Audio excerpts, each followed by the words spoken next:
ദുരിതം വിതച്ച് ഫിൻജാൻ. കേരളത്തിൽ അതീവ ജാഗ്രത.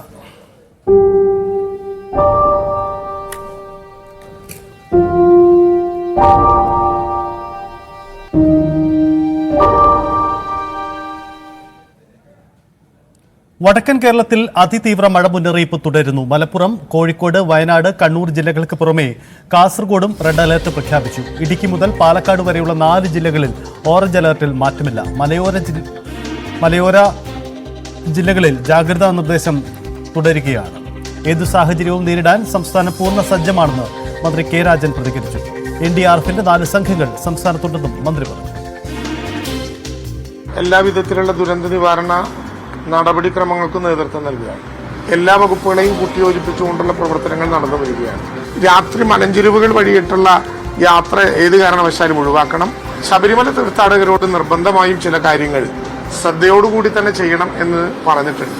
പുളിക്കടവുകളിൽ പ്രത്യേക പെട്രോളിംഗ് ഏർപ്പെടാൻ പോലീസിനോടും LSTDയോടും ഇപ്പം നിർദ്ദേശിച്ചിട്ടുണ്ട്. കാനനപാതയിലൂടെയുള്ള യാത്ര കാലാവസ്ഥാ പ്രവചനത്തിന്റെ പൂർണ്ണമായ ബലം കിട്ടി ശാന്തമായി എന്ന് ഉറപ്പിച്ചു പറയാതെ ഇപ്പോൾ നടത്താനാകില്ല എന്ന് നിർബന്ധമായിട്ടും പറഞ്ഞിട്ടുണ്ട്. എന്താണ് സംസ്ഥാനത്തിന്റെ പൊതു സാഹചര്യം പരിശോധിക്കുക. MS അനീഷ് കുമാറുണ്ട് മലബാറിൽ നിന്ന്, ഒപ്പം തന്നെ പ്രിൻസ് ജെയിംസ് ഇടുക്കിയിൽ നിന്നും ചേരുന്നു. ആദ്യം അനീഷ്, വടക്കൻ കേരളത്തിന്റെ സ്ഥിതി ഇന്നലെ വലിയ മഴ അനുഭവപ്പെടുന്നു പല മേഖലകളിലും. ഇന്നത്തെ അവസ്ഥ എന്താണ്?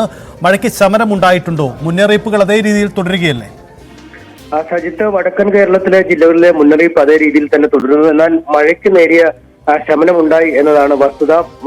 വയനാട് അടക്കമുള്ള ഇടങ്ങളിൽ മഴ പെയ്തെങ്കിലും ഇപ്പോൾ പലയിടങ്ങളിലും ചാറ്റൽ മഴയിലേക്ക് നീങ്ങിയിട്ടുണ്ട്. കോഴിക്കോട് നഗരത്തിലും സമീപ പ്രദേശങ്ങളിലും ചാറ്റൽ മഴയാണ് കഴിഞ്ഞ ഏതാനും മണിക്കൂറുകളായി തുടരുന്നത്. ഇടയ്ക്കൊരു വട്ടം ഏതാണ്ട് 10 മിനിറ്റോളം വലിയ രീതിയിൽ കനത്ത മഴ പെയ്തു. പക്ഷേ ആ മഴ പെട്ടെന്ന് തന്നെ നിൽക്കുകയും ചാറ്റൽ മഴയിലേക്ക് മാറുകയായിരുന്നു. കോഴിക്കോട് ജില്ലയുടെ കിഴക്കൻ മേഖലകളും പ്രത്യേകിച്ചും മലയോര മേഖലകളിലും കാര്യമായ ഒരു മഴ പെയ്യുന്നില്ല. എന്തായാലും ആ കിഴക്കൻ മേഖലകളിൽ വലിയ ജാഗ്രതാ നിർദ്ദേശം നേരത്തെ തന്നെ നൽകിയിട്ടുണ്ട്. നമുക്കറിയാം, വയനാട് ദുരന്തമുണ്ടായതിന്റെ തൊട്ടു പിന്നാലെ വിലങ്ങാടും സമാന രീതിയിലുള്ള ദുരന്തമുണ്ടാവുകയും നിരവധി ഏക്കർ സ്ഥലങ്ങളും വീടുകളും ഒക്കെ നശിക്കുകയും ചെയ്ത ഒരു സാഹചര്യം.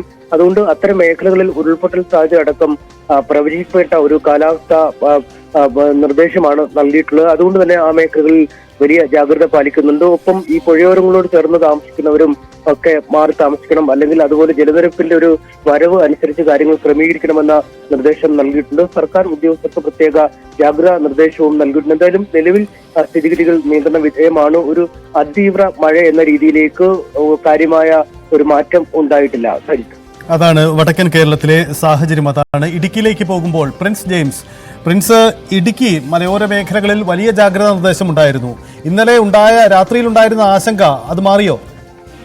ഇത് തീർച്ചയായും പുലർച്ചെയായതോടെ മഴയ്ക്ക് നേരിയ ശമനമുണ്ട്. നിലവിൽ നേരിയ ചാറ്റൽ മഴ മാത്രമാണ് മിക്ക മേഖലകളിലും പെയ്തിറങ്ങുന്നത്. ഒപ്പം പ്രധാനമായും ഹൈറേഞ്ചിൽ തമിഴ്നാട് അതിർത്തി മേഖലകളിലൊക്കെ നേരിയ ചാറ്റൽ മഴ മാത്രമാണ് നിലവിലുള്ളത്. രാവിലെ പുലർച്ചെ അതിശക്തമായ മൂടൽമഞ്ഞിന് സാഹചര്യം ഉണ്ടായിരുന്നെങ്കിൽ പോലും ഇപ്പോൾ മൂടൽമഞ്ഞ് നീങ്ങിയിട്ടുണ്ട്. അതുകൊണ്ട് തന്നെ ആശ്വാസമായ കാര്യമാണ് നിലനിൽക്കുന്നത്. കഴിഞ്ഞ രാത്രികളിലൊക്കെ ശക്തമായ മഴ ലഭിച്ചിരുന്നു. പ്രത്യേകിച്ചും ഇന്നലെ വൈകുന്നേരങ്ങളിലൊക്കെ അതിശക്തമായ മഴയാണ് പെയ്തത്. ആ ഒരു സാഹചര്യത്തിൽ നിന്ന് നിലവിൽ മാറ്റമുണ്ട്. എങ്കിലും ഉച്ചയ്ക്ക് ശേഷം മഴ പെയ്യുമോ എന്ന ഒരു സാഹചര്യം കൂടി നിലവിലുണ്ട്. എന്തായാലും നിലവിൽ ജില്ലയിൽ നിൽക്കുന്ന നിയന്ത്രണങ്ങൾ തുടരുകയാണ്. ജില്ലയിലെ വിദ്യാഭ്യാസ സ്ഥാപനങ്ങൾക്ക് ഒപ്പം അതോടൊപ്പം തന്നെ കാനന പാതയിലൂടെയുള്ള തീർത്ഥാടനത്തിന് താൽക്കാലികമായി നിരോധനം ഏർപ്പെടുത്തിയിട്ടുണ്ട്. പ്രത്യേകിച്ചും സത്രം, പുല്ലുമേട് വഴിയുള്ള പാതയിലൂടെയുള്ള തീർത്ഥാടനം താൽക്കാലികമായി നിർത്തിവെക്കാൻ ഉദ്ദേശിച്ചിട്ടുണ്ട്. എന്തായാലും നിരവധി തീർത്ഥാടകർ ഈ മേഖലയിലൂടെ ശബരിമലയിലേക്ക് എത്തുന്ന സാഹചര്യം കൂടി ഉണ്ടായിരുന്നു.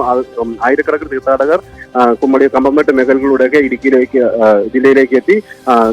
പ്രത്യേകിച്ചും വണ്ടിപ്പുര, സത്രം മേഖല വഴി കാൽനടയായി പോകുന്ന ഒരു സാഹചര്യം കൂടിയുണ്ട്. അത് താൽക്കാലികമായി നിർത്തിവെക്കാൻ നിർദ്ദേശമുണ്ട്. അതോടൊപ്പം തന്നെ ശബരിമല തീർത്ഥാടകർ അടക്കമുള്ള നിർദ്ദേശങ്ങളും നൽകിയിട്ടുണ്ട്. എന്തായാലും ജില്ലയിൽ പൂർണ്ണമായും ജാഗ്രത തുടരുകയാണ്. പ്രത്യേകിച്ചും മണ്ണിടിച്ച സാഹചര്യങ്ങളൊക്കെ നിലവിലുള്ള സാഹചര്യത്തിൽ ജില്ലയിൽ നിയന്ത്രണങ്ങളും നിർദ്ദേശങ്ങളും ഒക്കെ തുടരുകയാണ്.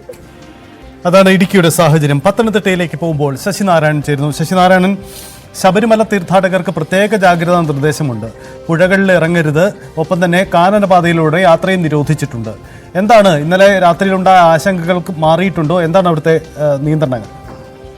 സൈത്ത്, ഇന്നലെ 2 ദിവസം വലിയ ശക്തമായ മഴയാണ് ജില്ലയിൽ അനുഭവപ്പെട്ടത്. പക്ഷേ ഇന്ന് പുലർച്ചെ തൊട്ട് മഴയ്ക്ക് നേരിയ ശമനമുണ്ട്. ഒറ്റപ്പെട്ട സ്ഥലങ്ങളിൽ മഴ പെയ്യുന്നുണ്ട്. വനമേഖലകളിലൊക്കെ നേരിയ തോതിൽ മഴ ലഭിക്കുന്നുള്ളതാണ് നമുക്ക് അറിയാൻ കഴിയുന്നത്. എന്തായാലും മഴയ്ക്ക് ഇന്നലെ രാത്രി പെയ്ത മഴയുടെ അനുസരിച്ച് നോക്കുകയാണെങ്കിൽ ഇപ്പോൾ രാവിലെ മഴയ്ക്ക് ശമനമുണ്ടെന്ന് പറയാം. പക്ഷേ തീർത്ഥാടകർക്ക് ഈ മഴയുടെ പശ്ചാത്തലത്തിൽ ഒരു നിയന്ത്രണം ജില്ലാ ഭരണകൂടം ഇന്നലെ ഏർപ്പെടുത്തിയിരുന്നു. രാത്രികാല യാത്രകൾക്ക് നിരോധനമുണ്ട്, കാനനപാതയിലുള്ള യാത്രകൾക്കും നിരോധനമുണ്ട്. പമ്പാ നദിയിൽ ഇറങ്ങി കുളിക്കുന്നതിനൊക്കെ നിരോധനമുണ്ടായിരുന്നു. കാരണം ഈ മലയോര മേഖലയിൽ ഇത്തരം മഴയുള്ള സാഹചര്യത്തിൽ ഉരുൾപൊട്ടിയോ മറ്റു തരത്തിലോ വെള്ളം കൂടുതലായി വന്നാൽ അതൊരു പക്ഷേ അപകടത്തിന് കാരണമാകുമെന്ന കാരണം കൊണ്ടാണ് പമ്പാ നദിയിൽ ഇറങ്ങുന്ന കാര്യത്തിൽ കുളിക്കുന്നതിന്റെ കാര്യത്തിലൊക്കെ ഒരു നിയന്ത്രണം ജില്ലാ ഭരണം മുന്നോട്ട് വെച്ചിട്ടുള്ളത്. ഹൈക്കോടതിയും ഇപ്പോൾ അത്തരം ഒരു ഉത്തരവ് ഇട്ടിരിക്കുന്നു. എന്തായാലും കാനനപാതയിലുള്ള യാത്രകൾ പൂർണ്ണമായി നിരോധിച്ചിരിക്കുന്നു. തീർത്ഥാടകരുടെയും ഒപ്പം രാത്രികാലങ്ങളിലുള്ള ഈ കാനനപാതയിലുള്ള യാത്രകൾക്ക് ഉള്ള നിരോധനമുണ്ട്. അത്തരത്തിൽ ഒരു നിരോധനം ഇപ്പോഴും നിലനിൽക്കുന്നുണ്ട്. മഞ്ഞ അലർട്ടാണ് ഇപ്പോൾ ജില്ലയിലുള്ളത്. ക്ഷമിക്കണം.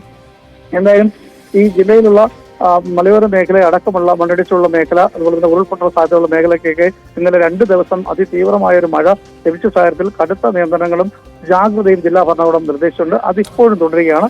എന്തായാലും ആകാശം മേഘാവൃതമാണ്. പല സ്ഥലങ്ങളിലും ഒറ്റപ്പെട്ട മഴ പെയ്യുന്നു. ശക്തമായൊരു മഴ പത്തനംതിട്ട ജില്ലയിൽ ഇല്ല എന്ന് വേണമെങ്കിൽ പറയാം. അതാണ് സാഹചര്യം. ഇന്നലെ രാത്രി ഉണ്ടായ അലർട്ടുകൾ അതിന് ശമനമുണ്ടാകുന്നു, സാഹചര്യങ്ങൾ ഇപ്പോൾ ഭേദപ്പെടുന്നു എന്നതാണ് ഇപ്പോഴത്തെ അവസ്ഥ. സംസ്ഥാനത്ത് ഫിൻചാൽ ചുഴലിക്കാറ്റാണ് ഇത്തരമൊരു സാഹചര്യം ഉണ്ടാക്കിയത്. എന്തായാലും ഇന്ന് പകൽ ദിനവും പ്രധാനപ്പെട്ടതാണ്. ഇടവേള